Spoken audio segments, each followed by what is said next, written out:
नमस्ते, हीअ आकाशवाणी आहे।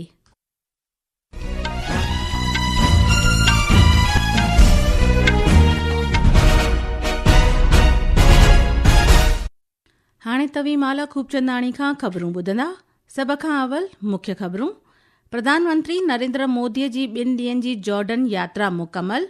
श्री मोदीअ जॉर्डन जे शाह अब्दुल्ला ॿिएं सां वसीअ नमूने ॻाल्हि ॿोल कई। प्रधानमंत्री 3 मुल्कनि जे दौरे जे ॿिएं तबके में इथियोपिया जे राजधानी अदीस अबाबा पहुतो आहे।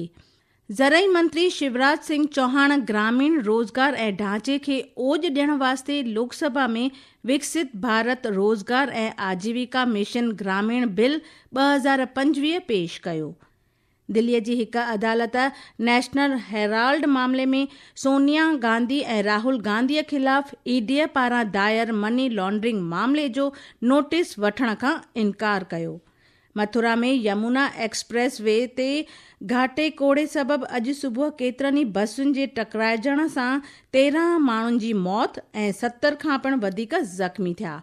ऐं दुबईअ में अंडर 19 एशिया कप क्रिकेट में भारत मलेशिया खे 315 रन्सुनि तां शिकस्त ॾिनी।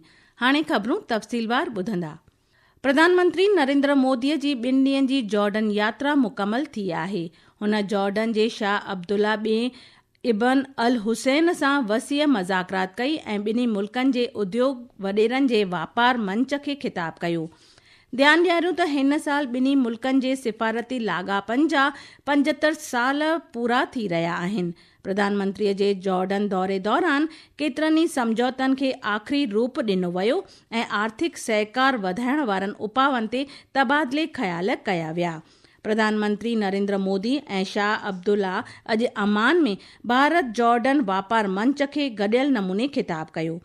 शाह अब्दुल्ला चयो त जॉर्डन जे मुक्त वापार समझौते ऐं भारत जी आर्थिक शक्तिअ सां ॾखण एशिया ऐं ओलह एशिया जे विच में आर्थिक कॉरिडोर जो सर्जन करे सघिजे थो। प्रधानमंत्री मोदीअ वापार मंच खे ख़िताब कंदे चयो त ॿिन्ही मुल्कनि जे विच में तहज़ीबी मुल्हनि ते कायम मज़बूत भाईवारी आहे। आई भारतीय कंपनियों से इन अवसरों का पूरा लाभ उठाने का अनुरोध करूंगा। भारत आज जॉर्डन का तीसरा सबसे बड़ा ट्रेडिंग पार्टनर है। बिजनेस की दुनिया में हम लॉन्ग टर्म रिलेशनशिप बनाने आए हैं। श्री मोदीअ भारत खे जॉर्डन जो 4 सभ खां वॾो तिजारती भाईवार सॾाईंदे ईंदड़ 5 सालनि में हुन सां गॾु बाहिमी वापार ॿीणो करे $5 अरब करण जो सुझाव ॾिनो। श्री मोदीअ जॉर्डन जी कंपनियुनि खे भारत सां गॾु भाईवारी ऐं हुन जे 1 अरब 40 करोड़ जे ग्राहक बाज़ार जो लाभ वठण जे लाइ नींड ॾिनी। प्रधानमंत्री नरेंद्र मोदी ऐं शाह अब्दुल्ला जे विच में अल हुसैनिया पैलेस में वफ़दी सतह जी ॻाल्हि ॿोल थी। ॿिन्ही अॻवाननि मुख़्तलिफ़ खितनि में सहकार वधाइण जे उपावनि ते सलाह मसलत कई। प्रधानमंत्रीअ आतंकवाद, इंतिहा पसंदी ऐं कट्टरवाद जे ख़िलाफ़ जॉर्डन जे मज़बूत संकल्प जी साराह कई। शाह अब्दुल्ला आतंकवाद जे ख़िलाफ़ भारत जे जद्दोजहद ॾांहुं मुकमल टेको ज़ाहिर कयो ऐं हर रूप में आतंकवाद जी मज़म्मत कई। ॿिन्ही रहनुमाउनि आलमी ऐं इलाक़ाई हादसनि वाक़नि ते सलाह मसलत जे दौरान ओलह एशिया में शांती ऐं स्थिरता ते बल ॾिनो। भारत ऐं जॉर्डन जे विच में सक़ाफ़ती ॿीहर हासिल थी सघंदड़ तवानाई, पाणीअ जो इंतज़ाम, डिजिटल बुनियादी ढांचो तोड़े जॉर्डन जे पैतरा ऐं भारत जे एलोरा तवारीख़ी जायुनि जे ॿीहर निर्माण वाबस्ता 5 समझौतनि खे आख़िरी रूप ॾिनो वियो। यात्रा जे ॿिएं तबके में प्रधानमंत्री नरेंद्र मोदी इथियोपिया जी राजधानी अदीस अबाबा पहुतो आहे। प्रधानमंत्री इथियोपिया जे प्रधानमंत्री डॉक्टर अबी अहमद अलीअ सां गॾु भारत इथियोपिया लाॻापनि जे सभिनी पहलुअनि ते वसीअ नमूने चर्चा कंदो। श्री मोदीअ जी इहा इथियोपिया जी पहिरीं यात्रा आहे जिते हू इथियोपियाई पार्लियामेंट जे गॾियल इजलास खे पिणु ख़िताब कंदो। दिल्लीअ जी हिकु अदालत नेशनल हेराल्ड मामले में कांग्रेस पार्लियामेंट्री पार्टीअ जे चेयरपर्सन सोनिया गांधी, लोकसभा में मुखालफ़त जे नेता राहुल गांधी ऐं ॿियनि जे ख़िलाफ़ ईडीअ द्वारां दायर मनी लॉन्ड्रिंग मामले जो नोटिस वठण खां इनकार कयो आहे। हालांकि अदालत चयो त मरकज़ी जांच एजेंसी पंहिंजी जांच जारी रखी सघे थी। ईडीअ चयो आहे त हूअ अदालत जे आदेश जे ख़िलाफ़ अपील दायर कंदी।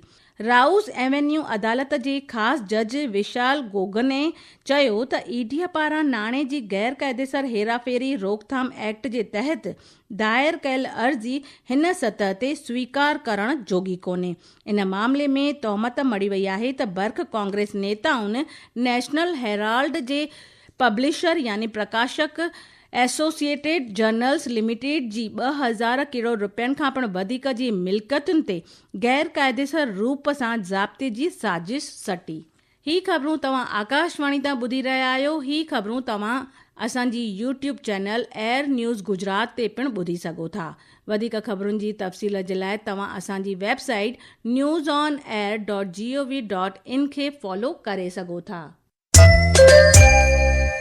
मरकज़ी ज़रई मंत्री शिवराज सिंह चौहान अॼु लोकसभा में तरक़ी याफ़्त भारत रोज़गार ऐं आजीविका मिशन ॻोठाणा बिल 2025 पेश कयो। इहो बिल 20 साल पुराणे महात्मा गांधी राष्ट्रीय ॻोठाणा रोज़गार गारंटी एक्ट 2005 जी जाइ खणंदो।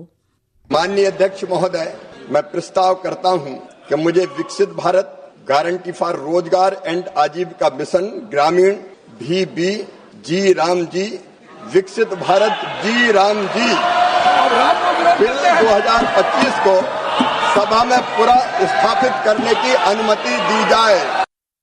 बिल विकसित भारत 2047 जे नज़रिए जे मुताबिक़ हिकु जदीद कानूनी ढांचो बर्पा कंदो। बिल जे तहत हर हिकु ॻोठाणे परिवार जे रज़ाकारीअ सां गैर माहिर जिस्मानी पोरियत कंदड़ बालिग शख़्स खे 125 ॾींहनि जो रोज़गार ॾियण जी ख़ातिरी कई वेंदी।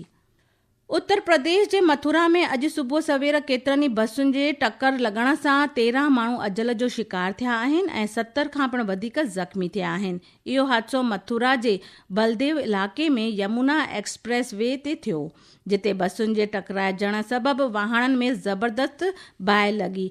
घाटे कोड़े सबबि थियल हिन हादसे खां पोइ मकानी पुलिस ऐं ज़िला इंतिज़ामिया तुर्त बचाव अभियान शुरू कयो।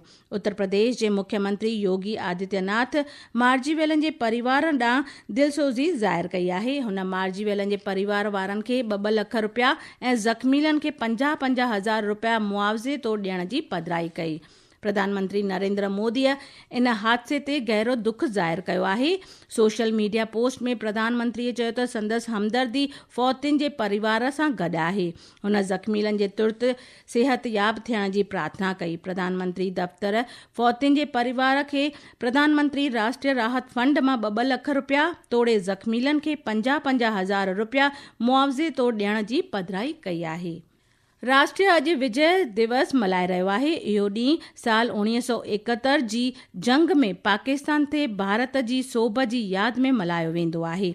राष्ट्रपति द्रौपदी मुर्मू, उपराष्ट्रपति CP राधाकृष्णन, प्रधानमंत्री नरेंद्र मोदी, गृह मंत्री अमित शाह ऐं हिफ़ाज़ती मंत्री राजनाथ सिंह उन्हनि बहादुर फ़ौजी सिपाहियुनि खे श्रद्धांजलि अर्पण कई, जिन जी बहादुरी ऐं बलिदान 1971 में तारीख़ी सोभ यकीनी बणाई। राष्ट्रपति द्रौपदी मुर्मूअ अॼु विजय ॾींहं जे मौक़े ते राष्ट्रपति भवन में परमवीर गैलरीअ जो इफ़्तिताह पिणु कयो। भारत ऐं मुतहद अरब अमीरात भारत विच ओभर यूरोप आर्थिक कॉरिडोर जे अमल ऐं आलमी ॾखण लाइ कम करण वारी पंहिंजी कौलबत्ता जी तस्दीक कई आहे। इहो बयानु परॾेही मंत्री डॉक्टर S जयशंकर ऐं UAE जे विदेश मंत्रीअ काल्ह अबू धाबीअ में 16वीं भारत UAE गॾियल कमीशन जी बैठक ऐं भारत UAE रणनीतिक मज़ाकरात जे 5 दौर जी गॾियल नमूने सरबराही कंदे चई। आख़िर में मुख्य ख़बरूं हिकु बार ॿीहर ॿुधंदा। प्रधानमंत्री नरेंद्र मोदीअ जे 2 ॾींहनि जे जॉर्डन यात्रा मुकमल। श्री मोदीअ जॉर्डन जे शाह अब्दुल्ला ॿिएं सां वसीअ नमूने ॻाल्हि ॿोल कई। प्रधानमंत्री 3 मुल्कनि जे दौरे जे ॿिएं तबके में इथोपिया जी राजधानी अदीस अबाबा पहुतो आहे। ज़रई मंत्री शिवराज सिंह चौहान ग्रामीण रोज़गार ऐं ढांचे खे ओज ॾियण वास्ते लोकसभा में विकसित भारत रोज़गार ऐं आजीविका मिशन ग्रामीण बिल 2025 पेश कयो। दुबईअ में अंडर-19 एशिया कप क्रिकेट में भारत मलेशिया खे 315 रन्सुनि तां शिकस्त ॾिनी। ही ख़बरूं तव्हां आकाशवाणी तां ॿुधी रहिया हुआ। इते ख़बरूं पूरियूं थियूं। नमस्ते।